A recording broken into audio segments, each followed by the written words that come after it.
তুমিও কি কলকাতার এয়ারপোর্ট যাওয়ার কথা ভাবছো কিন্তু রাস্তা খুঁজে পাচ্ছ না? তো ফাইনালি বন্ধুরা, আজকে কিন্তু আমি তোমাদেরকে নিয়ে যেতে চলেছি কলকাতার এয়ারপোর্ট বং ক্যাবের সাথে। ধুলাগড় টোল ট্যাক্স তো তোমরা সবাই জানো।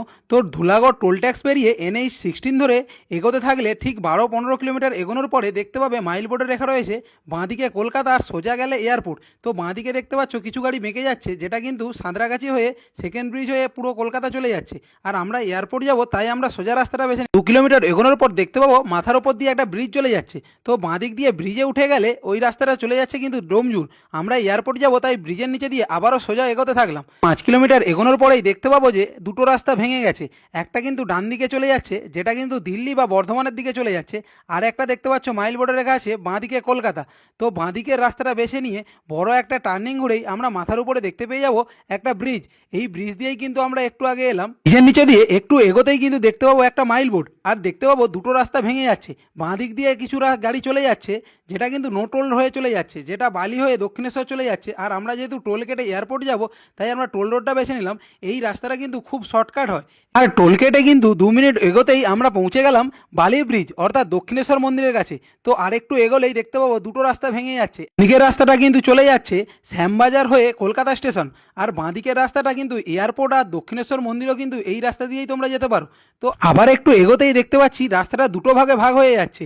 বাঁদিকে যে রাস্তাটা বেঁকে যাচ্ছে ওটা কিন্তু চলে যাচ্ছে দক্ষিণেশ্বর মন্দির, আর ডান দিকের রাস্তাটা কিন্তু সোজা চলে যাচ্ছে এয়ারপোর্টে। এই রাস্তা ধরে 5 কিলোমিটার এগোনোর পরেই কিন্তু আমরা দেখতে পাবো ডান দিকে একটা পাহাড়। আর এই পাহাড়টা কিন্তু তৈরি হয়েছে যত ময়লা আর আবর্জনা আছে সেই আবর্জনা দিয়ে।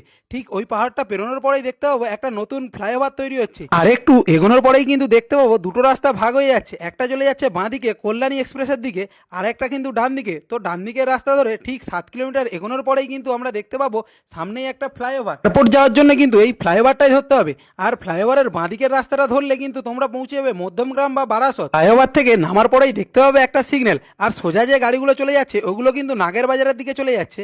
আমরা এয়ারপোর্ট যাব, তাই বাঁ দিকের রাস্তাটা দিয়ে সোজা এগোতেই কিছুটা সামনে দেখতে পাবো একটা বড় পোস্টার। এই পোস্টারটা দেখেই কিন্তু বুঝে নিতে যাবে যে তুমি এয়ারপোর্টের কাছে চলে আসছো।